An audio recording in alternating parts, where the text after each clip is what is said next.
بسم الله الرحمن الرحيم. Nah, dan ada satu faedah yang disebutkan oleh Syekh Shalih Al-Syekh di dalam syarah Kashfi Syubhat. Beliau menjelaskan maksud dari ucapan seorang yang mengucapkan at-tauhid arafna. Ada muridnya ketika beliau mengajarkan kitab ini, Syekh Muhammad bin Abdul Wahab mengajarkan kitab yang beliau tulis kepada para thalabah.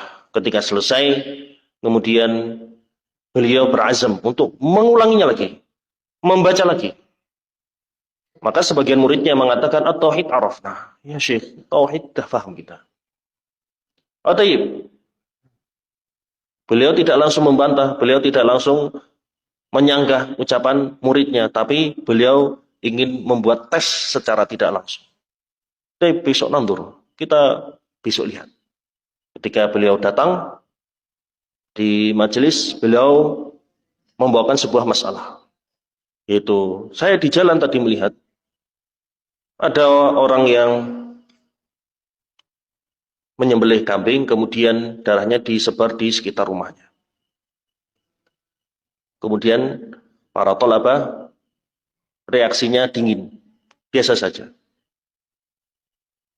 Kemudian setelah itu beliau menjelaskan kasus kedua. Kasus yang kedua saya melihat di jalan atau saya pernah menemui ada seorang laki-laki yang berzina dengan ibunya.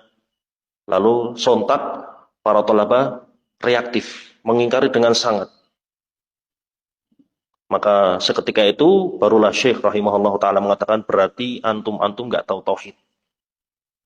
Dari sisi mana? Dari sisi kasus yang pertama yang dicontohkan oleh Syekh rahimahullah ta'ala. Kasus pertama itu adalah perbuatan syirik. Seorang menyembelih, kemudian darahnya disebarkan di sekitar pintu. Umumnya di zaman dahulu itu untuk ittiqaul jin, untuk tolak balak, sebagai persembahan. Dan ini masih banyak dipraktekkan di masyarakat kita. Ketika ada proyek-proyek besar, jembatankah, atau gedungkah, mereka biasa mengistilahkan dengan tumbal proyek, beri sajen dan yang misalnya. Itu syirik. Dan kesyirikan adalah dosa terbesar, lebih besar daripada apapun.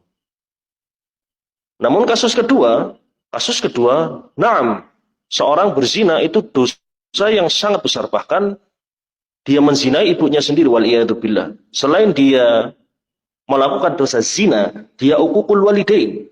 Dia durhaka kepada orang tuanya, tidak memenuhi hak orang tuanya, menodai orang tuanya sendiri. Naam, itu sebuah dosa besar, tapi tidak lebih berat di sisi Allah Subhanahu wa taala dibanding dosa syirik. Yang seharusnya, maksud beliau rahimahullah ta'ala, seharusnya orang-orang yang katanya faham tentang tauhid, paham tentang apa itu derajat tauhid dan keagungannya, dia mengingkari dosa syirik apapun, melebihi terhadap dosa zina, curian, riba, korupsi, dan yang semisal.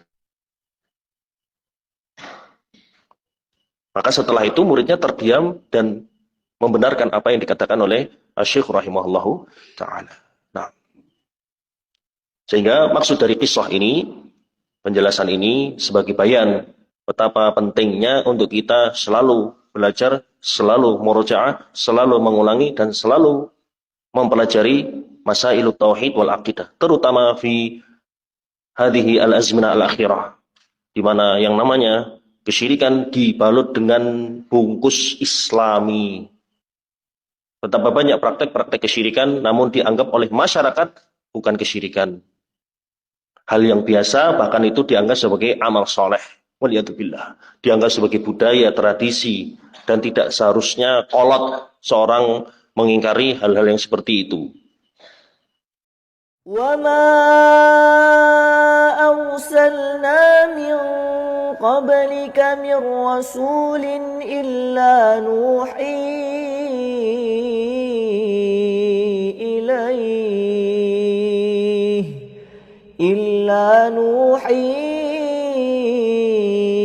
إِلَيْهِ أَنَّهُ لَا